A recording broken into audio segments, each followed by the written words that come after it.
என் இனிய நல் உறவின் உறவுகளே, தூய ஆவியானவர் நம்மை என்றும் தினம் வழிநடத்தி வாழ வைத்து கொண்டு வருகிறார். நம்மை திக்கற்றவர்களாக விடவில்லை. அன்னை மரியா நமக்காக என்றும் பரிந்துரைத்து நம்மோடு இருக்கின்றார். நம் தேவைகளை சந்தித்து தினம் நம்மை ஒரு தாய் போல இருந்து நம்மை பாதுகாத்து வருகிறார். இறைவனிடம் பரிந்துரையோடு நாம் தொடரும் சங்கீத தொடர்ச்சி 97 4, 5, 6. இன்றைய விழா ஆண்டவரின் தோற்ற மாற்றம், transfiguration of our Lord Jesus Christ. தானியல் நூலிலிருந்து வாசகம் 7, 9, 10, 13, 14 மற்றும் 2 பேதுரு 1, 16, 19.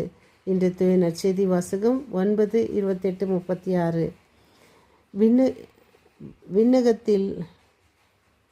விண்ணகத்துக்கு நமக்கு சில எத்தனையோ உவமைகள் வாயிலாக ஆண்டவர் பேசியிருக்கிறார். அவர் உலகில் வாழ்ந்த பொழுது மற்ற எல்லாரையும் விட அதிகமாக அவர்களை நேசித்து அவர்களை எந்த எதிர்பார்ப்பும் இல்லாமல் மனிதர்களிடம் நாம் எதிர்பார்ப்பது ஒரு நன்றி, ஒரு தேங்க்ஸ், ஒரு ப்ரைஸிங், ஒரு புகழ். நம்மளை ஏதாச்சும் ஒருத்தர் செஞ்சுட்டா புகழ மாட்டாங்களா? ஏதாச்சும் செஞ்சுட்டா நம்மளை 10 முறை சொல்லி காட்ட மாட்டாங்களா? அவங்க இதை செஞ்சாங்க. ஆனால் இறைவன் இயேசுவோ அதை எந்த விதத்திலும் மனிதர்களிடம் எதிர்பார்க்கவில்லை. அவர் செய்ததும் இதை யாரிடமும் சொல்ல வேண்டாம், ஏனென்றால் காலம் நேரம் வருவரை அவர்கள் வாய்களை கட்டி போட்டு யாரிடமும் சொல்ல வேண்டாம் என்று தான் சொல்லி வாழ்ந்தார். ஆனால் அவருக்கு கிடைத்ததோ நம் எல்லாருக்கும் தெரியும். அதான், என் அன்பார்ந்த மைந்தர் இவரே, இவர் பொருட்டு நான் பூரிப்படைகிறேன் என்ற அந்த விண்ணிலிருந்து அந்த குரலுக்கு அவர் நாங்கள் உறுதியாக கேட்டோம் என்று திருத்தூதர்கள் நமக்கு எழுதியிருக்கிற அந்த வசனங்கள் மற்றும் உமக்கு ஒன்றும் மோசைக்கு ஒன்றும் எலியாவுக்கு ஒன்றுமாறு கூடாரங்கள் அமைப்போம் என்று வெகுளித்தனமாக பேதுருவின் அந்த வார்த்தை அந்த மேகம் சூழ்ந்து கொண்டிருந்த போது அவர்கள் அஞ்சினார்கள். அந்த மேகத்தினின்று இவரே என் மைந்தர், நான் தேர்ந்து கொண்டவர் இவரே, இவருக்கு செவிசாய்கள் என்ற குரல் ஒலித்தது. அந்த குரல் கேட்ட பொழுது இயேசு மட்டும் இருந்தார். தாங்கள் கண்டவற்றில் எதையும் அவர்கள் அந்நாளில் யாருக்கும் சொல்லாமல் அமைதி காத்தார்கள். அதான், எதையுமே எந்த இடத்துல எதை பார்த்தாங்களோ இயேசுவை அவங்க யாருக்கும் எதையும் சொல்லவே இல்லை. எதையெல்லாம் அனுபவித்தாங்களோ வெளியில் சொல்லவே இல்லை. ஆனால் உலக பிரகாரமான காரியங்களில் மனிதர்கள் எதிர்பார்ப்பது பேரும் புகழும் பதவியும்.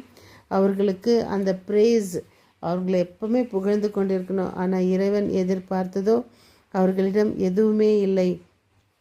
விண்ணகத்தின் 4 முன் சுவைகள். ஆண்டவர் இயேசுவின் தோற்றமாற்று நிகழ்வு நம் ஒவ்வொருவருக்கும் விண்ணகத்தில் 4 முன் சுவைகளை அறிமுகப்படுத்துகின்றது.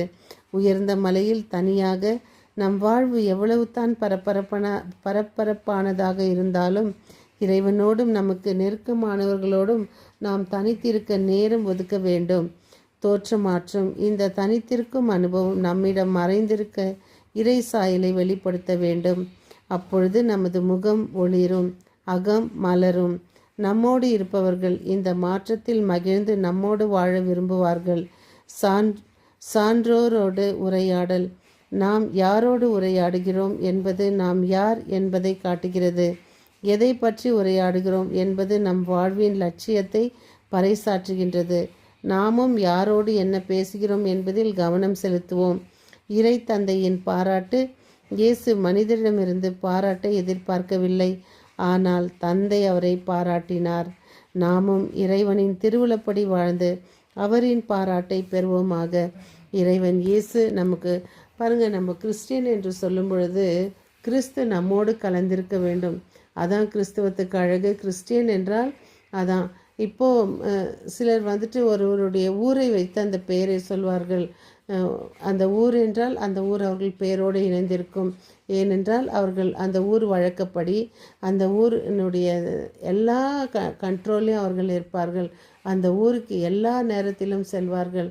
ஆனால் அந்த ஊர் என்னுடைய சொந்தம் என்ற அவர்களுடைய உணர்வு இருக்கும். ஆனால் நாம் கிறிஸ்தவர்கள் என்று சொல்லும் பொழுது கிறிஸ்து நமக்குள் கடுகிலும் கால்பாகம் இருக்கிறதா என்பதை நாம் உணர்ந்து நம் இதயத்தை தட்டி கேட்போம். நம்மிடம் கிறிஸ்து எந்த விதத்தில் நம்மிடம் தினம் செயல்படுகின்றார்? ஒருவர் நம்மிடம் ஏதாவது பேசும்போது கோவப்படுகிறோம். ஒருவர் ஏதாவது நம்மிடம் சொல்லும்போது அவர்கள் மேல் பழி புரைக்கிறோம். ஒருவர் ஏதாவது நம்மிடம் சொல்லும்போது அவர்களுக்கு எதிர்மறையாக பேசுகிறோம். ஒருவர் ஏதாவது உதவி கேட்கும்போது அவர்களை கேவலப்படுத்துகிறோம். ஒருவர் ஏதாவது நம்மிடம் சொல்லும்போது அவர்களுடைய அந்த காது கொடுத்து அதை கேட்பதே இல்லை. நான் வைத்தது தான் சட்டம் என்று நம்மிடம் ஒரு பணபலம் இருக்கும் பொழுது மற்றவர்கள் இல்லாதவர்களை கீழே போட்டு மிதிக்கிறோம். இதெல்லாம் இறைவனுக்கு உகந்ததல்ல. இதோ மனம் மாறுவோம், ஒருவரை ஒருவர் நேசிப்போம், மறப்போம், மன்னிப்போம். விட்டு கொடுத்து வாழ்வதனால் இதுவரை யாருமே கெட்டு போனதில்லை. நாம் சிறு வயதில் இருந்த இத்தனை வசன வார்த்தைகளை நாம் கேட்டுக்கொண்டு வருகிறோம். நம் வாழ்க்கையில் எதை நாம் பற்றி கொண்டிருக்கிறோம், ஏதாவது ஒன்றில் நாம் நிலைத்திருக்கிறோமா என்பதை நாம் உணர்வோம். மீண்டும் சந்திக்கும் வரை உங்கள் அன்பு தோழி.